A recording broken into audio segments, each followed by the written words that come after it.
halil lang to. Pista sa'yo doon, baka may ulam doon. Kasi namalengke yun eh. Namalengke ba? Oo, namalengke yun. Sigurado meron ulam yun. Oo, sigurado yun. Oo.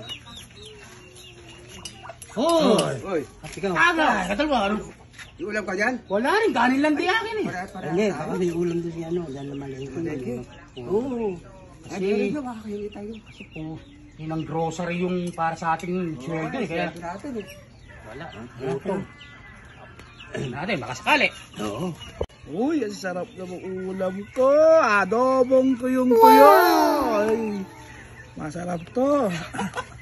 Siyempre, solo. Yung tatlo, siguradong walang ulam yon. Dahil wala kayong sahod eh. Pinang grocery ko. Yun oh. Meron pang kamote. Ang sarap to. Uy, teka. Ano matawag ah? Oops. Si Forma. Sarap ng ulam. Sabi Adobo. Sabi ko sa'yo eh. May ulam yun eh. Ang talikod niya, tirahin natin yung ulam niya. Kasi may tumawag sa kanya. Palitan natin. Papalitan ko yun. Sige, sabi ko sa'yo. Ayun. Oh, engineer, kamusta po? Ay, medyo nalanghalian na po. Ay, gusto niyo po makita? Sige lang po, sige po. Pupunta po ako doon. Ako po, sige lang po ha. Teka, store po pa si engineer oh. Teka lang ha. Tatakpan ko muna. Store po po oh. Okay, tawagan ka lang si engineer pag nandun na ako sa ginagawan. Adobo. Adobong tiyong-tiyo. Kunin mo na lahat yan. Tirahin na natin yan. Papalitan ko. Yes! Tara. What? Yes! Oh, ayan po, engineer, ayan po, may bubong na po yung bahay na ginagawa. Ayan, may bubong na po. Ayan o, kita niyo po. O, ayan. Meron na pong 4 na bubong na nakiat.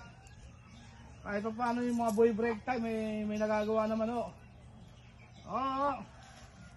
At sige o, ako yung mananangalian mo na, medyo pagod din. Pagod din eh. Kaka ano. O, sige po, salamat po. Ay, sige, hindi ko siya tumawag po. Teka, makapunta na yung pagkain ko. Nagugutom na ako. Ayan. Kain. Ay, salamat.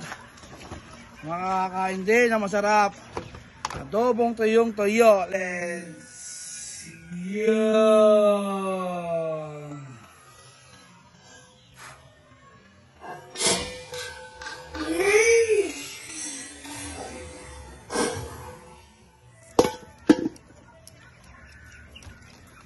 Bakit nabuhay naging manok? Mabawian din natin si Forma. Mabawian. Natikman din natin yung sahod natin. Adobong tiyong-tiyo pala. Yummy! Yummy. Sarap ng adobong tiyong-tiyo mo, Forma ha. Yung kala mo ha. May kamuti.